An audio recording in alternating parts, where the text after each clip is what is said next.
কতুলপুর নামে একটি সুন্দর ছোট্ট গ্রাম ছিল এবং সেই গ্রামে একটি খুব গরিব কাঠুরিয়া বাস করত এবং সে জঙ্গলে কাঠ কেটে তার সংসার চালাতো। একদিন কাঠুরিয়া গেল নদীর ধারে জঙ্গলে কাঠ কাটতে।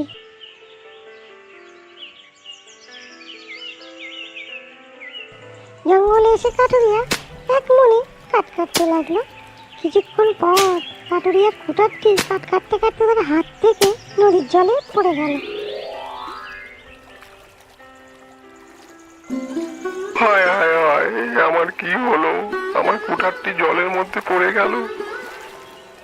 কুঠার তার একমাত্র রোজগারের হাতিয়ার, সেটা জলে পড়ে গেল।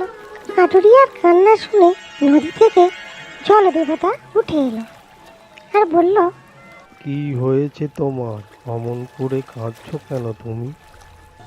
কাঠুরিয়া তার দুঃখের কাহিনী শোনালো জলদেবতাকে।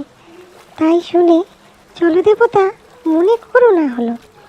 তিনি জলে ডুব দিয়ে তুলে দিয়ে এলেন একটি সোনার কুড়ুল আর বললেন, এই নাও তোমার কুড়ুল।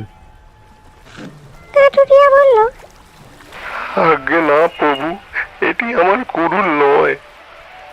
জলদেবতা আবার জলে ডুব দিয়ে তুলে নিয়ে এলেন একটি রূপোর কুড়ুল আর বললেন, এখানা নিশ্চয়ই তোমার।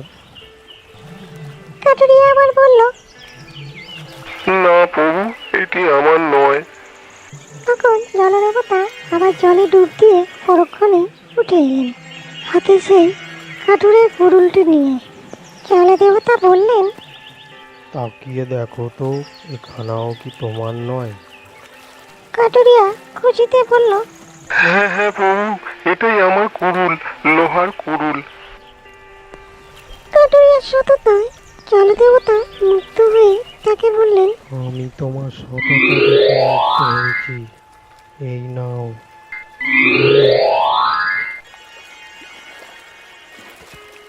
তার কুড়ুলটি ফেলিয়ে দিলেন এবং সাথে তাকে একটি সোনার ও একটি রূপোর কুড়ুলও দিলেন এবং তিনি জলের মধ্যে অন্তর্হিত হলেন।